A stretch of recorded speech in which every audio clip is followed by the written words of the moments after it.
Hello everybody, it's Chris Reed here, just recording you this message from home, as you can see hopefully behind me, because today I wasn't able to attend our budget cabinet meeting, and that's a big deal for me.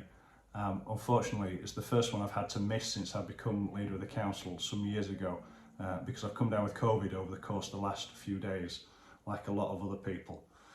First message I want to send to you today: if you've not had all your jabs yet, please do. I can tell you, even if you've had all three, it isn't a barrel of laughs. Please do make sure that you get those jabs and look after yourself. But I wanted to say something about our budget as well, because that's an important part of what we do as councillors. The American President Joe Biden used to say, "Don't tell me your priorities, show me your budget and I'll tell you your priorities." And what he meant by that was, talk's cheap. It's what you put your money behind that tells you what the priorities of a politician are. I hope in our budget, this time in our budget proposals that Cabinet agreed this morning, that's what you'll see. Everybody, I think, now knows that the council's come through a really difficult financial period, like lots of other councils across the country. In Rotherham's case, we've had to cut £200 million from the council's budget. Nearly 2,000 council jobs have been lost over the course of the last 11 or 12 years. So it's been a really difficult period of time. Because we've made those tough choices over that period of time, I'm pleased to say that this year we are in a position to make some investments in some of the services that you've told us you value so much.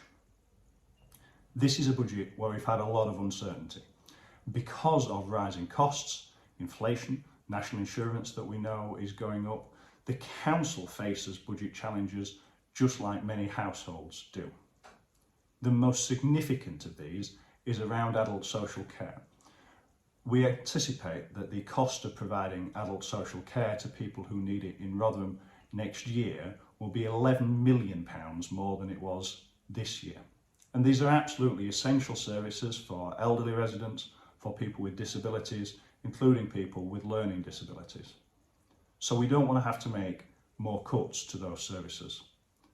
And the government, whilst they have given us some more money for the coming year, and we appreciate that they've given us some more money for the coming year, have not fully met the cost of that £11 million bill.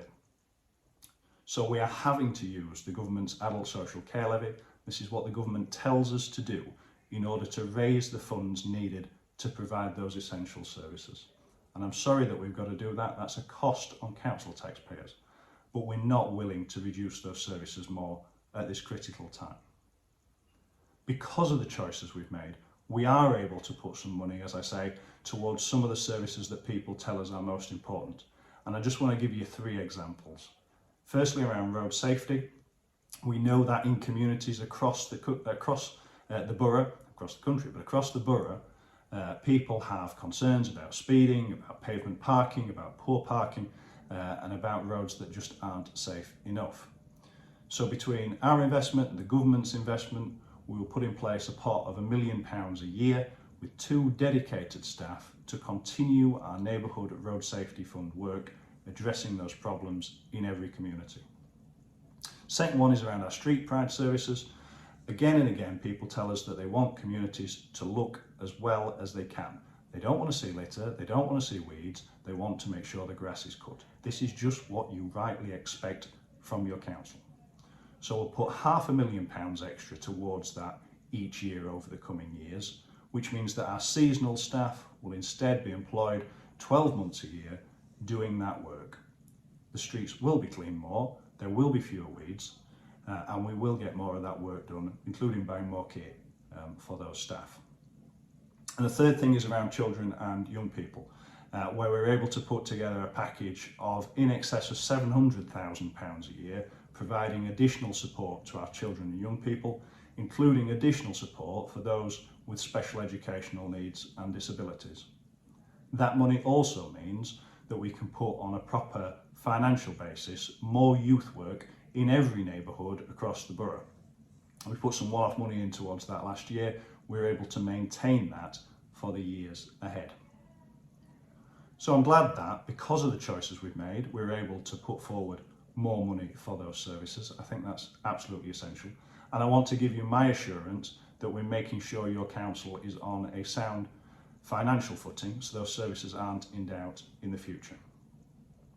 I hope that's welcome news. You'll find more information about the choices that we're making on the council's website, and I'm sure they'll be debated more over the weeks to come before our budget council meeting.